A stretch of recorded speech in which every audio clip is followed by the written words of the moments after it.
Hi, everyone. Dad here, Justin. Another Yes. episode of Father Knows Something. We're back. I love when we're Once back. again. We are here. We're back in the chair. It is a wonderful evening. It's quiet. No one here to bug us. Let's go at it. Okay. Diving right in.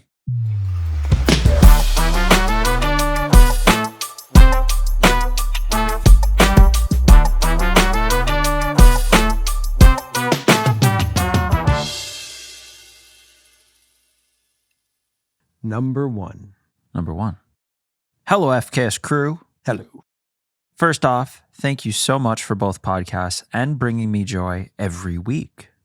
I started listening to both podcasts almost exactly 1 year ago. May 25, I started on the way to a concert. I binged everything since and tune in every week now. So my write-in isn't necessarily much of a problem, but more seeking some fatherly advice along with engaged couple advice. That's why we're here. Me, 27 female, and my 30 male boyfriend are moving in together this summer. We're both very excited, but it is both of our first time living with a partner. We have been together since COVID and are finally ready to move on to this next step in the relationship. I was hoping I could get some tips, tricks, wisdom on how to coexist with a partner. I've shared a room my entire childhood and throughout college, so I'd say I'm pretty comfortable with shared space. I have been on my own for about 4 years in my own place now. He, on the other hand, has always had his own room and then lived alone. I know it'll be an adjustment, but I feel it'll be more for him than for me. Aside from the fact I've never lived with a boy before, haha. So, do you have any advice for us? Ideal outcome?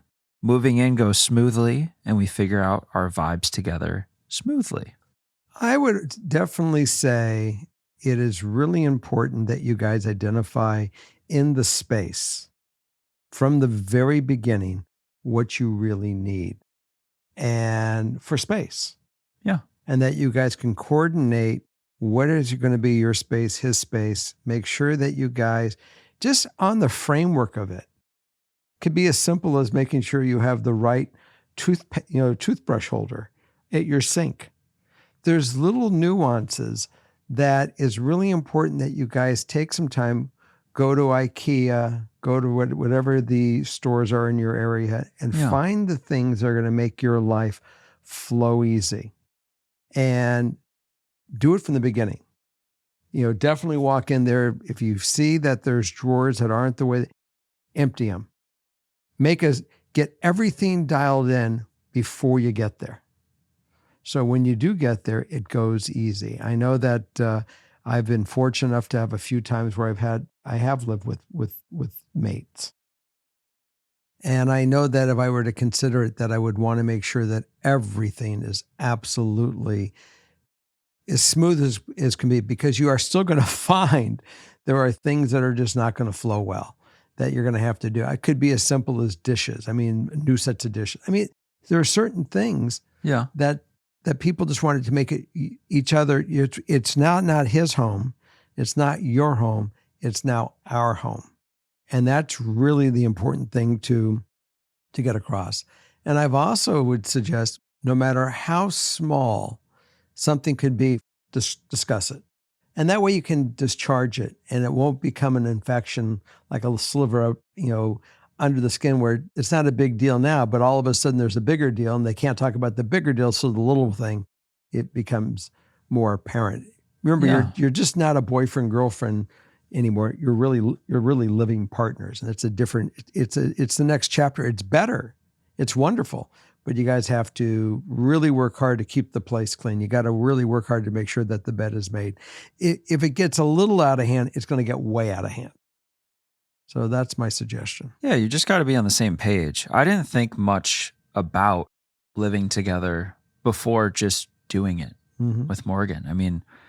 It just felt like, we were both in our different places and then all of a sudden we were living together.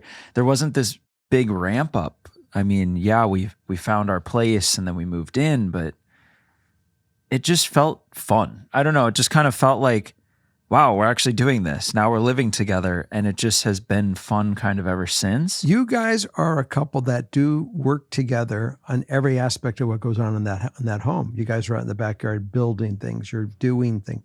You're really enjoying this time together, and it's a growing period, and it's a common goal thing.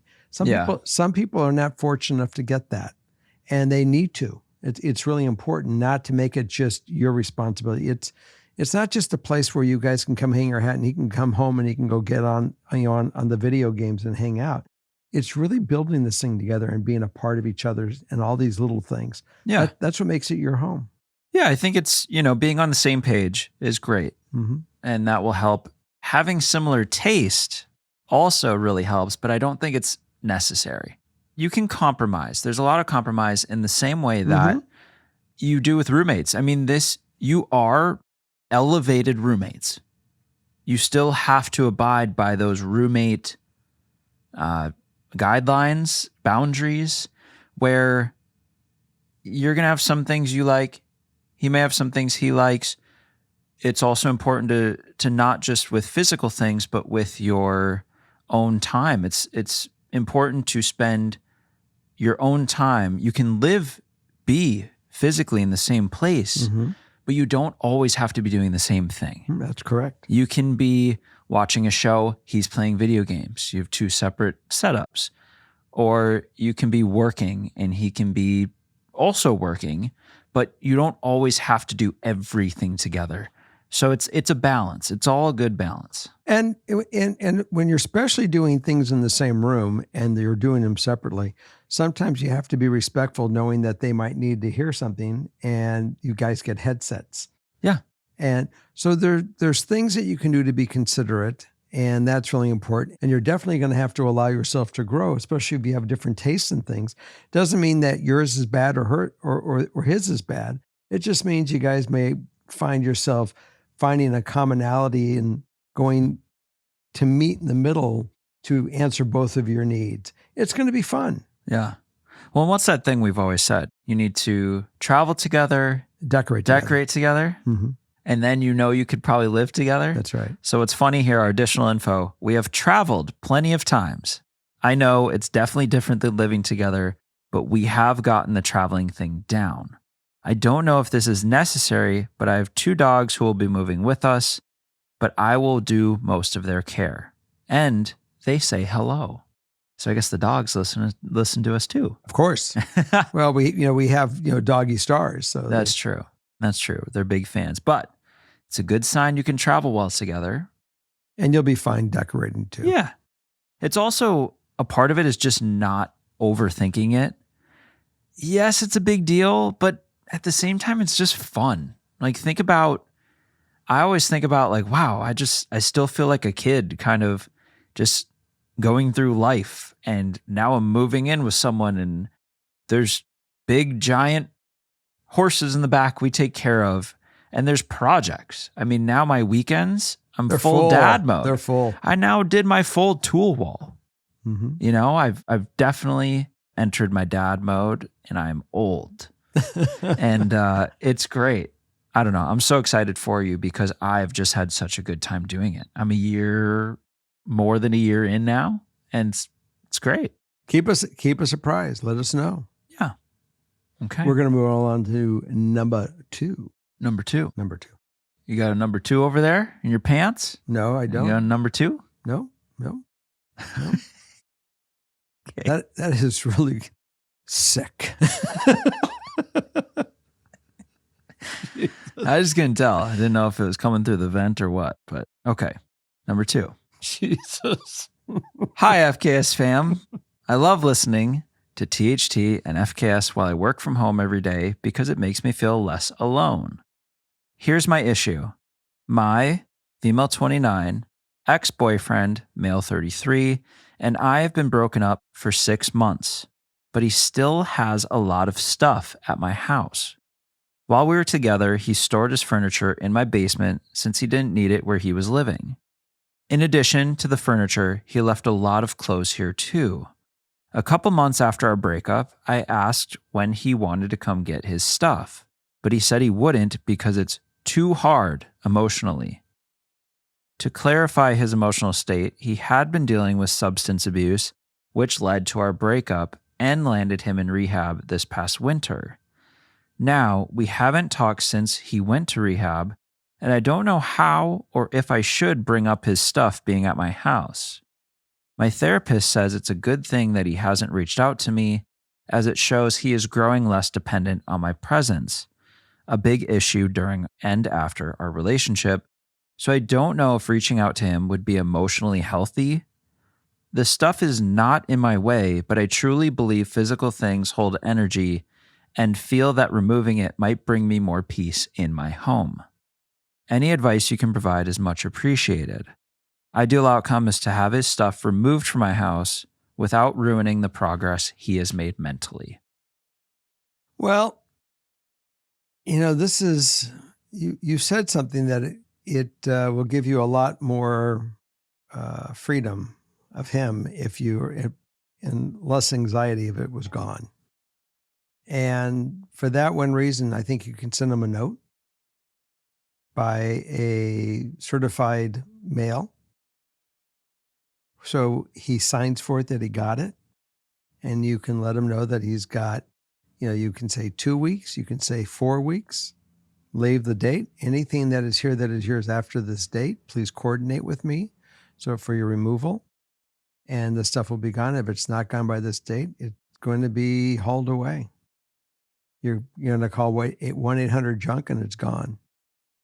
And it seems unfair, but he is being equally unfair, not cleaning it up and letting you have your life back and releasing you.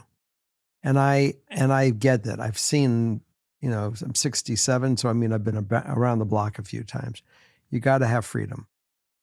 If he doesn't have enough care to come get it, he doesn't have the responsibility or the ability of doing it, he'll either send somebody or it will be gone. It's that simple. You got to shut the door, close it. Yeah, it's definitely a tough situation because, you do really respect the progress he's made and you don't want to hurt that. But at the same time, that doesn't mean you need to hold onto this stuff forever. You're not a storage facility. Yeah. He can take it. If he went to store, it's going to cost him $500 a month. That's just what these little lockers cost. They're expensive. And I'm glad that you're so gracious and you're spending the money when you can be doing other things with that space, but he's not being considerate of you.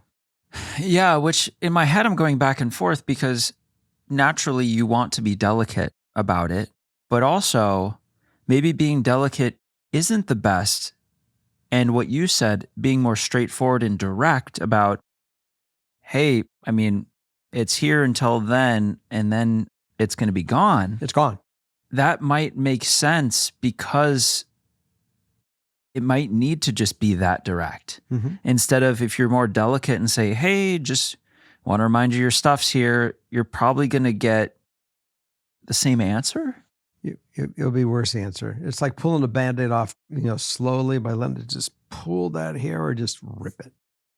Yeah, I agree. I do think physical things can hold that energy, especially in the sense that it's there.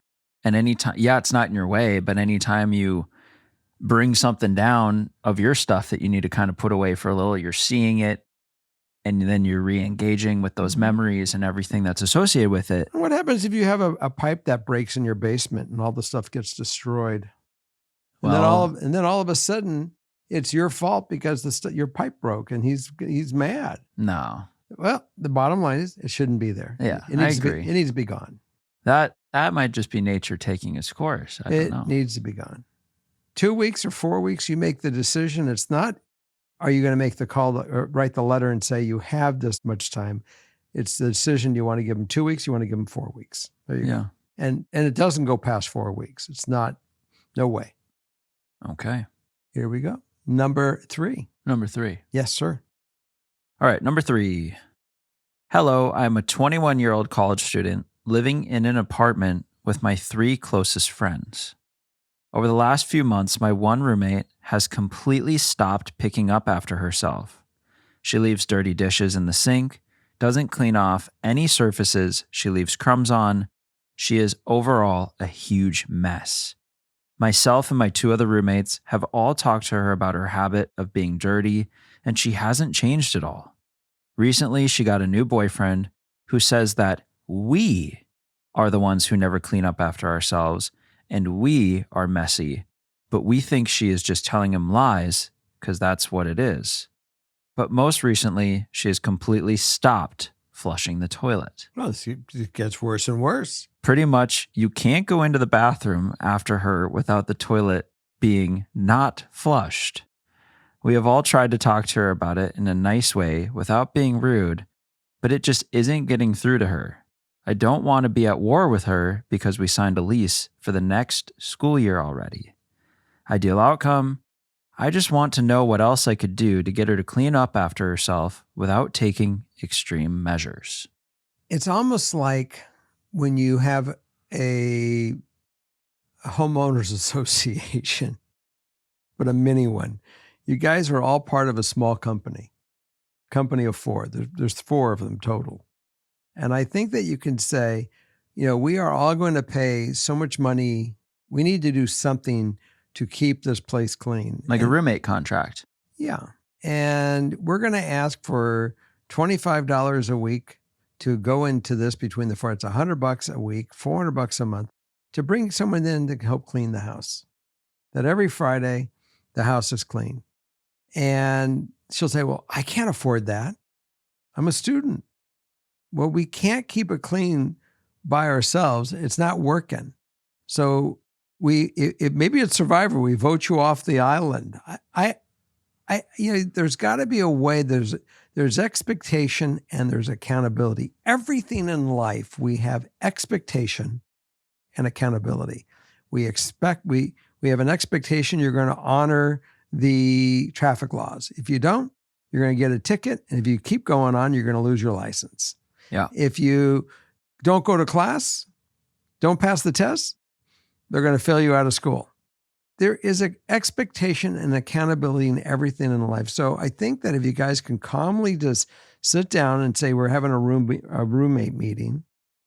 And next I'm waiting to hear that the boyfriend's living there too. I have no idea, but you guys have got to really make sure that everyone is responsible for the person that they are bringing in.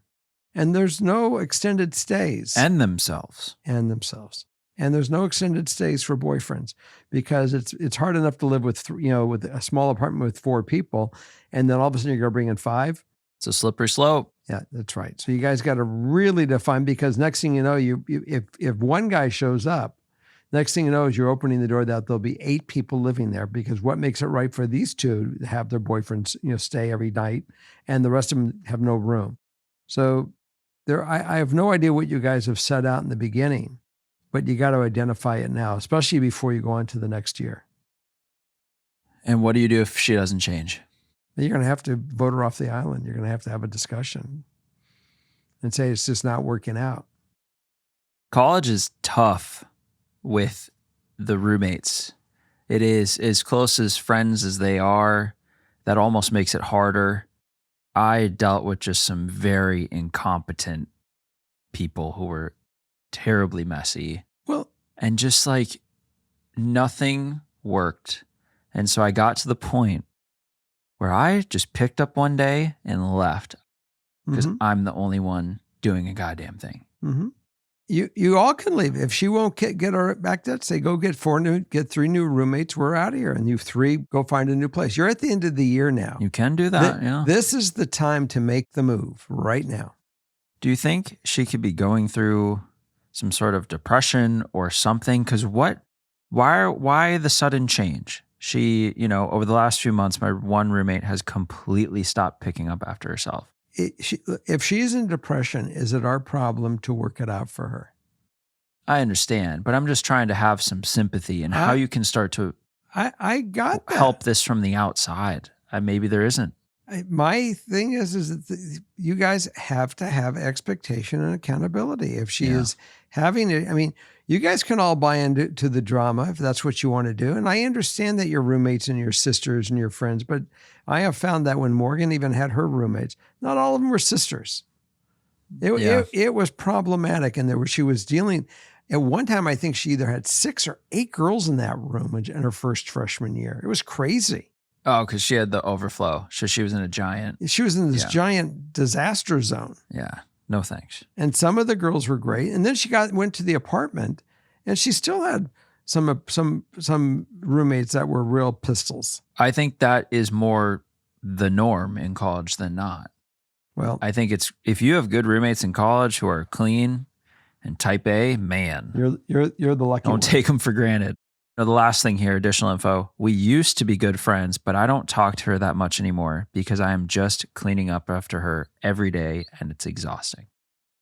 It really is back to accountability and expectation and accountability. Well, and you can talk about that too. Like, it's starting to affect our friendship because that's an element of this too. It's not just losing the roommate. It's affecting this going forward. It's all 4 of you working together in your living situation. And if you can't do it, you got to get rid of the person that's mucking it up. All right. We're rolling on? Rolling on. Number 4? Number 4. Let's go. Here we go. Number 4. Hello, all. Hello. I'm a longtime listener of Two Hot Takes and a recent listener to Father Knows, and this is my first time writing in. Okay. I, 22 female, am severely stressed about my dad's, 71 male, financial issues right now. He is currently at a temp job, and they just told him that the job will end in about 3 weeks, and he has nothing else lined up. A little backstory, my dad used to work for an engineering company for 30 years and was making good money. So good where he could pay for my mom's, and his own vehicles, and bought a really nice house on a golf course and everything, and even paid for my college classes for the time I was there. However, the company he was at was sold to someone else, and my dad was let go in the process. At that point, I had assumed that he had been probably getting ready to retire anyway. I was very, very wrong. He basically, from my understanding, had no retirement and was already pulling from his Social Security.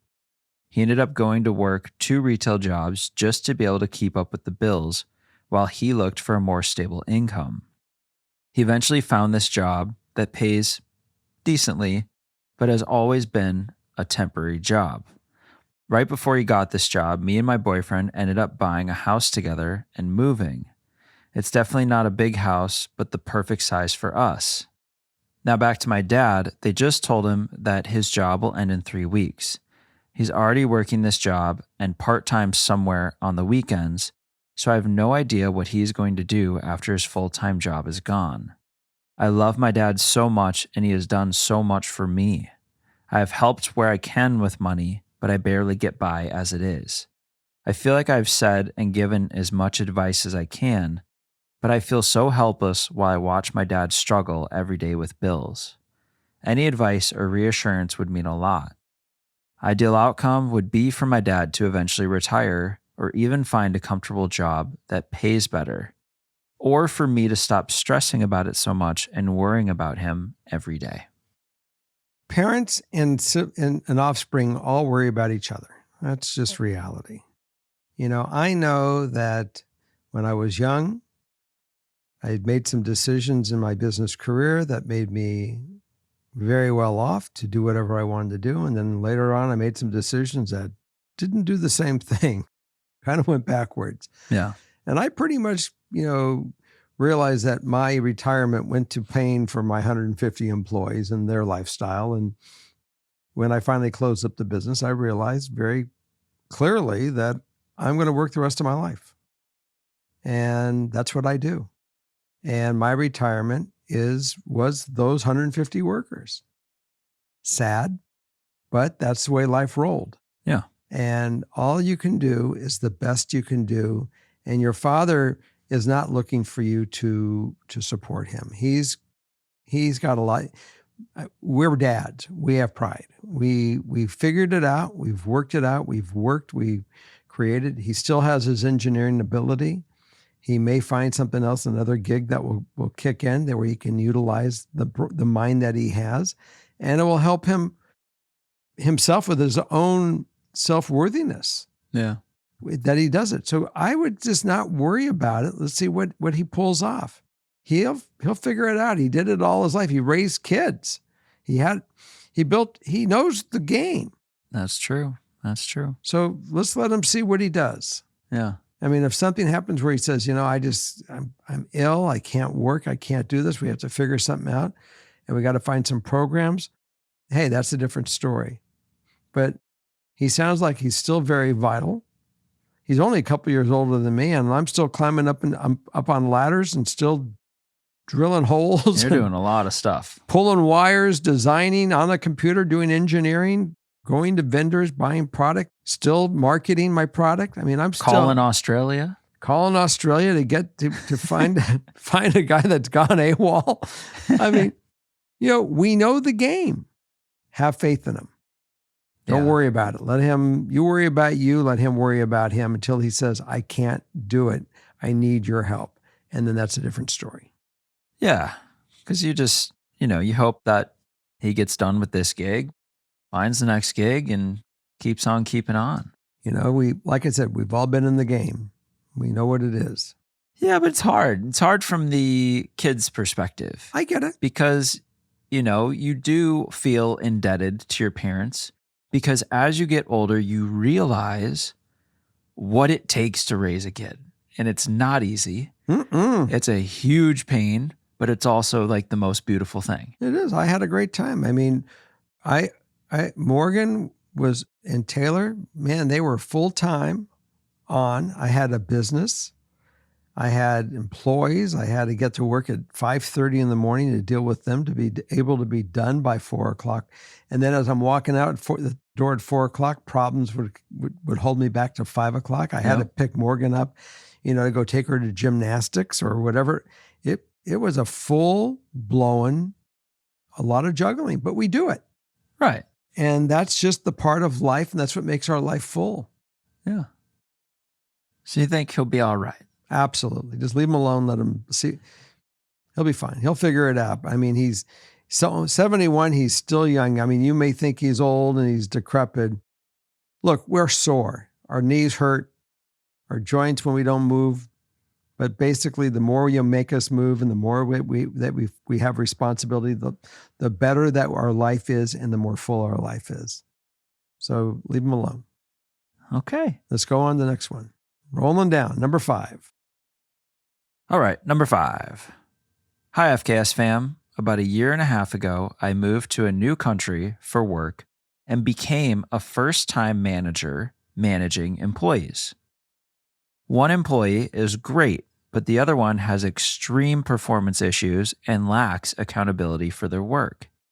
It has gotten so bad that HR, my boss, and my boss's boss have gotten involved, and they are now on a professional development plan. They have a very lazy attitude toward any work and will only do the bare minimum that is required.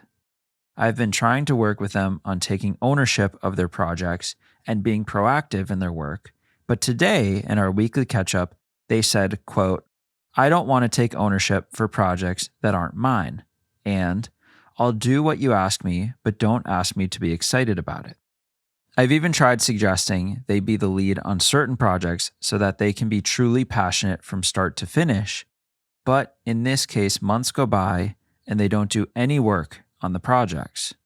I told them that I don't enjoy constantly checking in on the progress of these projects just as much as they probably don't like hearing it, but we aren't getting anywhere. Termination is a possible outcome of this process, but as a first-time manager, I just don't know if there's anything else that I can do to help. Of course, change needs to come from them, but I'm at a loss for what to do. Ideal outcome, be able to be as supportive as a manager as I can during this process while also still getting results. We're back onto the same thing, expectation and accountability. And, I have been a manager and a business owner. And it is really important that you always identify, beside the expectation and the accountability, that you have the right person in the right job, that they're capable of it. So even though you're going to make sure that expectation and accountability is set up, it is also equally important that you make sure that when you put somebody on a PIP, that's the performance improvement plan, that it's this not saying we have you on a PIP, you got, 4 weeks to get yourself engaged, or we're going to have to make changes. Or, Yeah. I mean, and I'm not really into these performance these PIP plans. I think that not only should you have where the manager is evaluating the employee, I think you should have upstream evaluations as well, that the employee can evaluate their manager for the senior management to see if they're training them, if they're offering what needs to be done. Because you're now Right. made a manager, I don't know if you're trained to be a manager, if you understand what that involves and how to train the person to be the best at their job. Not just by saying you're on a performance improvement plan, and then put the fear of God into them, and all of a sudden some things come in that had nothing to do. All you did was put them on a PIP. You didn't give them any training, and all of a sudden some things happen and things work well, and you're sitting there taking the feather and the cap that you did. Look how this thing made him improve. It didn't make him improve. He might have been fine before. If he's not fine, you got to go find out what he's doing so you can and help him improve. People want to be successful at a job. They want to enjoy it. If he's the wrong person in that job, then yes, you have a responsibility to your business to say, you're not in the right fit for this job, and we're going to have to make some changes. And either laterally move him to something else in the company that will fit, or you're going to have to remove him from the business, because your job is to make sure your business is moving forward and growing. Now, he's either going to be educated in how to do his job, because he might be there and no one's trained him. I don't know. You haven't told me you've trained him. Right. But if we're writing in to ask this, I feel that they're trying to be a good manager, right, who could be dealing with someone that is just not responding to anything. We don't know how this person has trained this person to do their job. So if you put them on a performance improvement plan, I'm hoping that you are in there watching and being able to share how to do the job appropriately to improve. It's not just putting somebody on these PIPs. Companies do this consistently. They put them on a PIP, and they don't do anything. They give no walkthrough, and sometimes the employee still doesn't get it because no one has actually taken the time to really show it to them. But in this case, right, if you have an employee that just really doesn't care, hates the work, just does it to get it done, then you have to get rid of the person because they're not inspired. They're never gonna reach the goal of the expectation. Again, it's expectation and accountability. What is your expectation of this employee? Yeah, because even the best manager in the world who can inspire almost anyone, there's still someone out there they can't inspire. Okay. Right? And so we don't know where we're at with this whole situation. We could have a book of context on this. Mm-hmm. But I think that, you do the best you can as a manager. You do the best to be essentially a coach and inspire your players. They're called coaching plans. And with that, you have some people that will work well under that system in that community, and you have some that don't work out. If you have somebody that doesn't have the interest in improving and the interest to do the job, they're there just to draw a paycheck and do the minimum, you probably have an uninspired employee, number one. And if you can't inspire them, you're going to have to find that they're no longer part of your team. Yeah. They phase themselves out. Yeah. And I'm not saying that everybody is perfect. I think that people generally, for the most part, would love to find the job that they like. It is up to them to do the job, but it's also up to the manager to make sure they have the right person in their job and that they're trained well to do the job and succeed. Yeah. Okay. Here we go. Number 6. Let's see how you handle this one. Okay. Number 6 starts right off. I am in a financially completely different spot than my friends, and it's taking a toll on me. I, 25 female, went to an expensive university and graduated about 3 years ago. I had almost no financial guidance before going into school. My parents aren't the best with money. I signed a terrible loan with a private student loan company that charged me an insane amount of interest before I even graduated. I have since refinanced, but the downside is that because of my last loan, my payments are so high, literally a third of my salary. I make the average salary for a 25-year-old. It's just that I can't afford much beyond my student loans with my main job.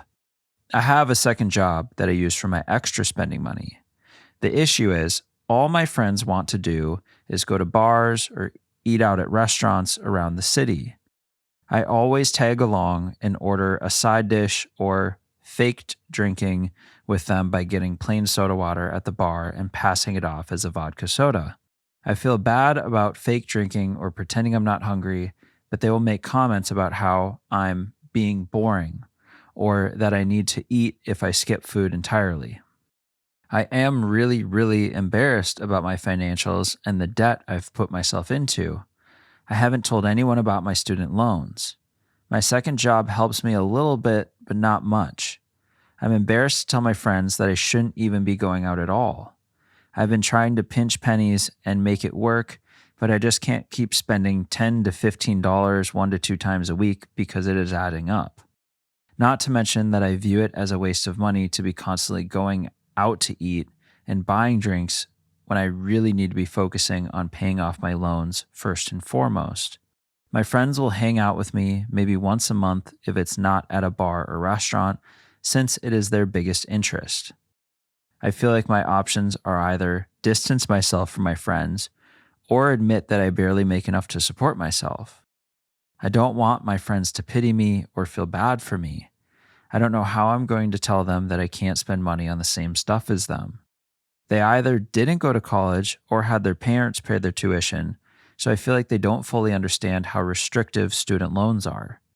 I don't want it to seem like I understand their full financial situation because I don't, but they made negative comments about mutual friends who work a lot of overtime to pay their loans off. I don't even know where to start with addressing this. I feel like I just have different goals. Is it dramatic to find new friends over this? Friends who are more willing to stay in and be frugal? Is it unreasonable for me to tell them I can't hang out with them if it's going to be at a bar or restaurant? Any insight at all would be helpful. Thanks, Jerry and team. I look forward to getting your advice. First of all, directness, direct honesty is the best policy. Tell your friends that you can't afford to go out and play their games.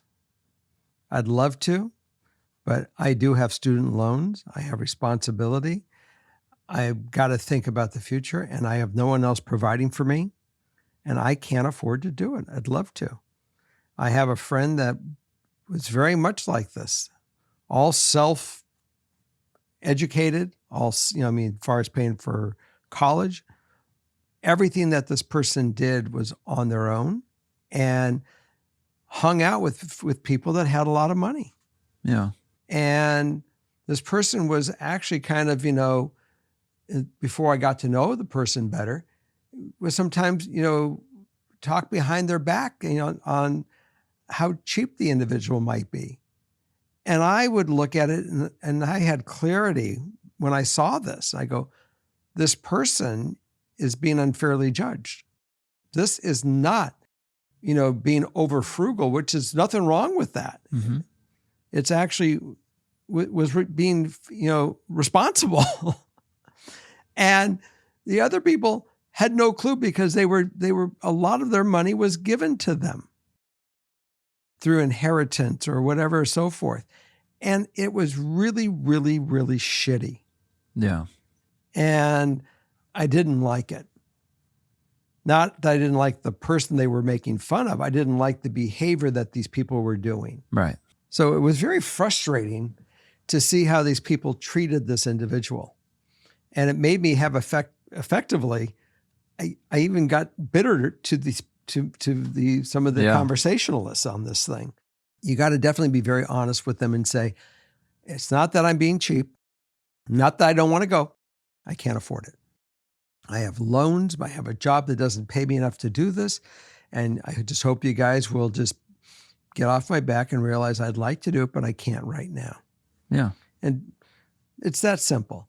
Also, I think that regarding your loans, I think that there's some advisors, financial advisors that specialize in student loan refinancing and even some of the forgivenesses and some of this stuff. I would look into that because some of the stuff you can maybe even get grant money for and get some of the stuff wiped up or at least extend it out with no interest. There's things that can be done. And I don't know. I don't know what they are. I'm not that clever. I would just look into seeing what you can do to get this thing repackaged and get these people to go away. Because I mean, it's not necessarily get them to go away, but more them to just be your friends, right? No, I'm talking about the finance companies. Oh, I see. Yeah. I'm talking about the finance companies to get them off your back, to either to get it refinanced, get some grant money to pay it down, or get it transferred into government, some other type of program. Because obviously you're having problems functioning to live. You're not eating. You're not doing the basics. Forget going out. Yeah. You're trying to make your own dinner at home, and I hope you have enough. To you can buy groceries. So there are things out there to help people that are low income. Because basically you're low income. You're barely making it. So as your friends go, be direct and honest, and it's up to them to accept you for who you are. And if they don't, fuck them. And seriously. Yeah, I know. And don't let them abuse you and who you are and what you're trying to do. I get it fully. Yeah, I think it is a great test of the friendship to be fully honest. And, a real friend would say, oh, of course, I'd love to come over and hang out at your place. Like, we should go to the park. We should do that. And that's, they'll make an effort to still spend time with you and meet you where you're comfortable. And guess what? They'll end up learning that you don't have to go out and spend money to have a good time. You'll make them better people.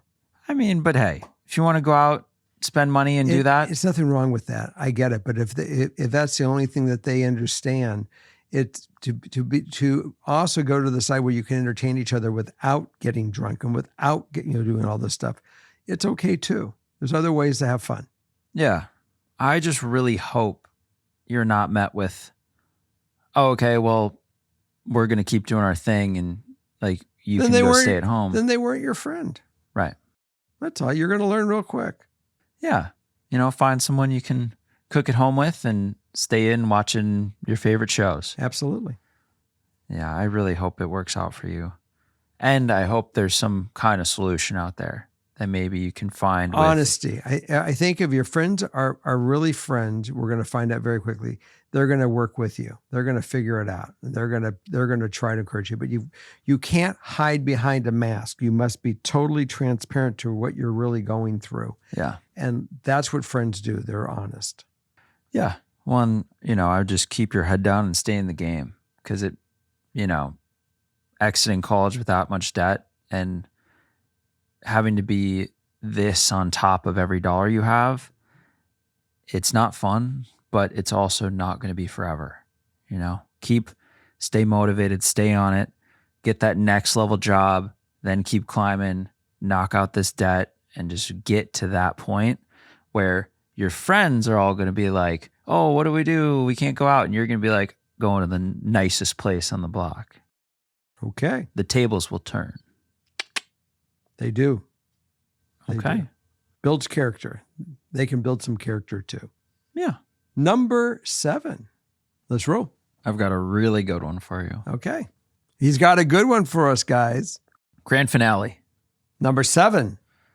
Hello, FKS and THT fam. Thank you for all the time and effort you put into creating and updating these podcasts. Jerry, Morgan, Justin, anyone. What and how is the best way to help find my 66-year-old dad a girlfriend? I don't want to put my dad on Tinder or Bumble. I don't want my dad to get scammed by some woman for money or get his hopes up when he meets someone, but it's just sex. From what I see, my dad seems to need a true companion that can also deal with him. Ideal outcome: find reliable dating apps or sites where people are actually looking for a partner, and to find someone who will love my dad for who he is. I'm 67. I'm going to be 68 in September. I broke up with somebody, I don't know, was it 16 months ago? Whatever it was. However long it was ago. Yeah. And you meet people. You meet people every day. I don't know if your dad is sitting in his house, not getting out. I don't know what he's doing, but I can tell you one thing. If he gets out and he starts exercising, walking, he's engaging with people, he will meet somebody that he'll find interesting and say, do you want to go out and have dinner? I have a friend, my best friend, Jimmy, Uncle Jimmy. He's not interested in going out. He's not interested in meeting anybody. And he's totally fine with that. He doesn't go out. He doesn't work out. He doesn't go and investigate to see what's there because he's just not looking.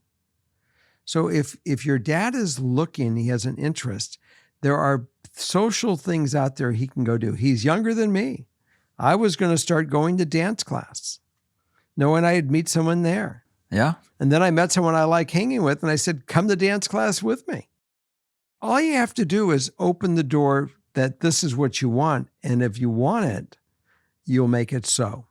Because you tried all these different things. I did it all. I gave up on the dating apps. I'm not on any of the apps. So do you feel around your age, the apps and the sites aren't really effective?